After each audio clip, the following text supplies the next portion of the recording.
Hi hello नमस्कार. मी Reshma Arnav lifestyle या YouTube चॅनलवर तुमचं अगदी मनापासून स्वागत आहे. कॅमेरामॅन आजचा आणि दिवस खूपच खास आहे. एक तर आज आंतरराष्ट्रीय योग दिवस आहे आणि त्यातच आपण निसर्गाच्या सानिध्यात एका सुंदर ट्रेकिंगला आलेलो आहोत. आजची सकाळ मी घराच्या चार भिंतीत नाही तर या खुल्या आभाळाखाली शुद्ध हवेत योगासने करून साजरी करत आहे. म्हणतात ना, निसर्गाच्या कुशीत मनाला खरी शांतता मिळते.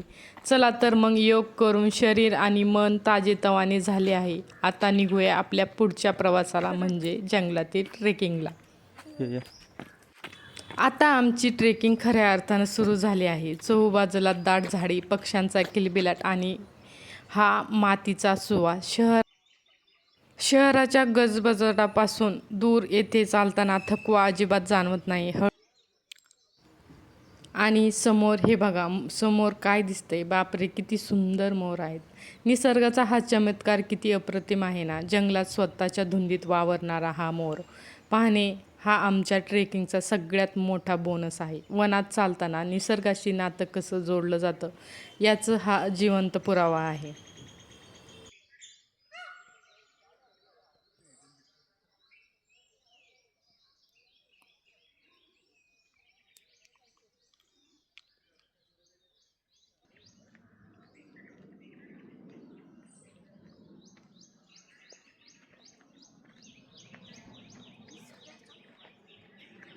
इथे निसर्गात चालताना प्रत्येक पशु पक्षी प्राणी यांची ओळख होते. त्यासोबतच मोर, अचानक समोरून आलेले मोर आणि काही त्यांचे छायाचित्र काढण्यासाठी दडून बसलेले कॅमेरामॅन, यास इतकी भयान शांतता होते.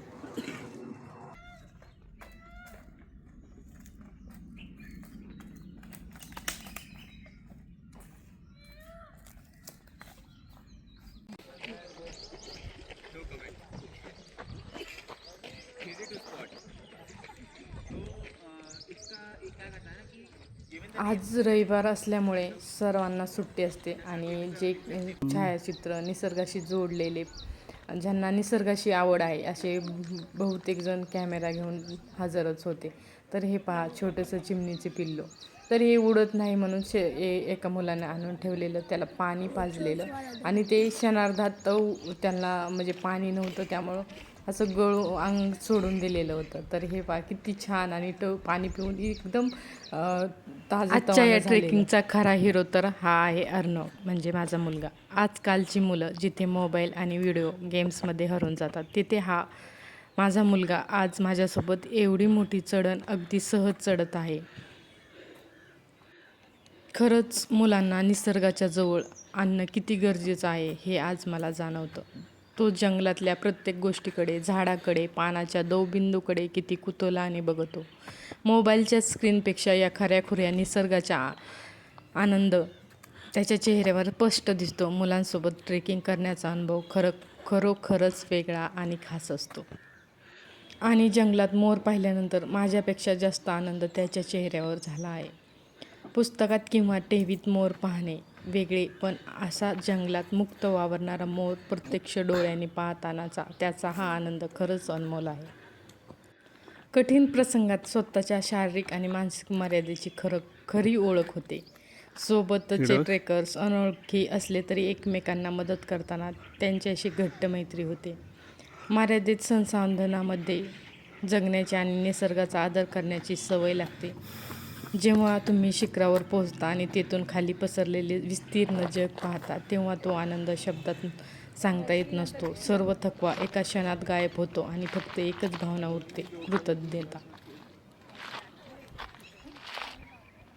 तर बघा, या जंगलात बनवलेल्या सिमेंटच्या छोट्याशा पाणवठ्यावर हा मोर किती शांतपणे पाणी पितोय.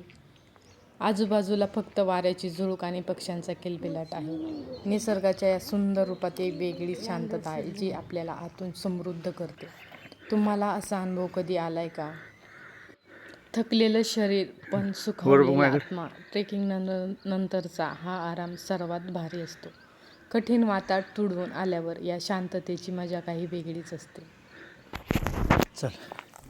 पायामध्ये थकवा आहे, पण मनामध्ये ट्रेकचा यशस्वी झाला हा विसावा आहे.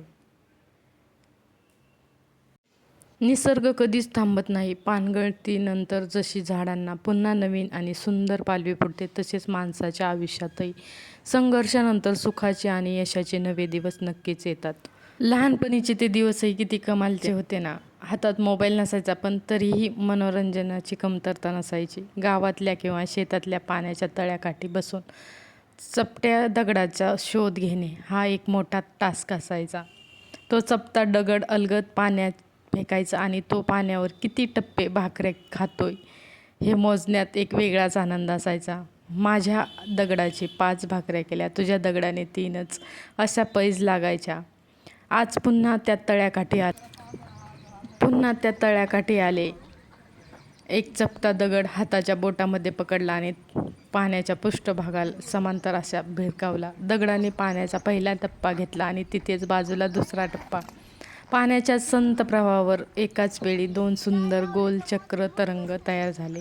ते पसरत जाणारे तरंग पाहताना असं वाटलं की भूतकाळातल्या आठवणीचे 2 कप्पे एकदम जिवंत झाले. निसर्गाच्या कुशीत सकाळी देवाचं दर्शन घेण्याचा आनंद काही वेगळाच असतो. डोंगराची ती कठीण चढाई चढून आल्यानंतर जो थकवा होता तो देवाच्या चरणी डोकं ठेवताच एका क्षणात गायब झाला. असं वाटलं की स्वतः निसर्गानेच आपल्याला या ऊर्जेच्या रूपात आशीर्वाद दिला आहे. मनाला एक वेगळी शांतता आणि नवचैतन्य मिळालं.